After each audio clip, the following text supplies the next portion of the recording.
নমস্কার বন্ধুরা, শিবানী কিচেনে আপনাদেরকে স্বাগত। আজকে আমি চিকেন করব। এই চিকেনটা একটু অন্য ধরনের করব। চলুন কিভাবে চিকেনটা করি আপনাদেরকে দেখাই।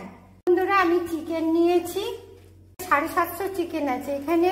এই দেখুন, লবণ দিয়ে দিলাম, হলুদ দিয়ে দিলাম, দেখুন সর্ষের তেল দিয়ে দিলাম একটু বেশি করে। এবার এর মধ্যে দেখুন দই দিয়ে দিলাম, দিয়ে এটাকে আমি ভালো করে ম্যারিনেট করে আধ ঘন্টা রেখে দেবো। এই দেখুন বন্ধুরা, মাখানো হয়ে গেছে। এবার এটাকে আমি আধ ঘন্টা ঢাকা দিয়ে রেখে দেবো। এই দেখুন বন্ধুরা, চিকেনটা বানানোর জন্য প্রথমে আমি সাদা তেল কড়াইতে দিয়েছি। এবার আমি ওর মধ্যে কিছুটা বাটার দিয়ে দেব। এই দেখুন বন্ধুরা, 1 পিস বাটার এর মধ্যে দিয়ে দিলাম।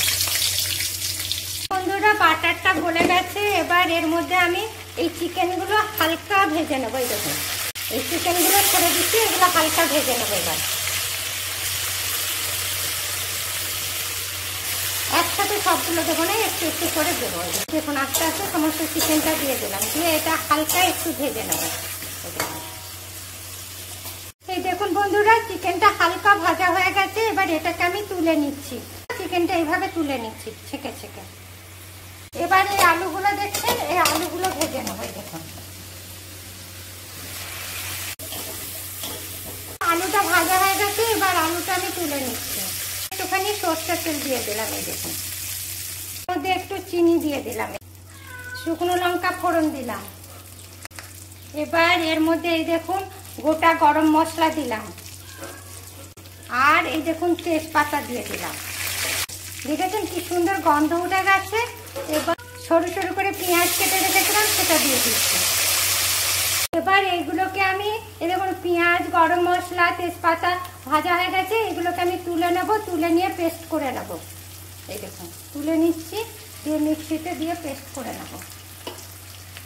এই দেখুন তুলে নিচ্ছি, এই দেখুন মিক্সিতে দিয়ে দিচ্ছি। এবার এটা পেস্ট করে নেব। দেখুন বন্ধুরা, এতে আর কোনো তেল দেব না। এবার এই যে আদা রসুন পেস্টের মধ্যে দিয়ে দেবো। আদা রসুন কিছুটা ভাজা ভাজা হয়ে এসছে। এবার এর মধ্যে ধনে গুঁড়ো, জিরে গুঁড়ো, লবণ, হলুদ আর গোলমরিচ গুঁড়ো করে দিয়ে দিলাম। আর এই দেখুন ভাজা মশলাটা পেস্ট করেছি, সেটা এর মধ্যে দিয়ে দিলাম।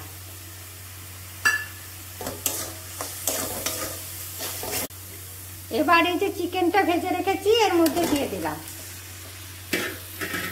দিয়ে এটা একটু নেড়ে নেব। এবার এর মধ্যে এই দেখুন মশলা ধোয়া জলটা দিয়ে দিলাম। চিকেন ম্যারিনেট করে রেখেছিলাম, যে জলটা বেরিয়েছিল সেটা এর মধ্যে দিয়ে দিলাম, দিয়ে এটা এবার আমি ঢাকা দিয়ে দেবো। বন্ধুরা, চিকেনটা একদম সুন্দর হয়ে গেছে, কষা কষা। এবার আমি এর মধ্যে এই যে জল গরম করে রেখেছিলাম, এই গরম জল ঢেলে দিচ্ছি। এই দেখুন, এটাকে আমি ঢাকা দিয়ে দিলাম। এই দেখুন বন্ধুরা, কি দারুণ চিকেনটা হয়েছে, দেখেছেন? খুব সুন্দর চিকেনটা হয়েছে। এবার একটুখানি ধনেপাতা ছড়িয়ে দিলাম। বন্ধুরা, চিকেনটা হয়ে গেছে। এবার আমি এটা নামিয়ে নিচ্ছি।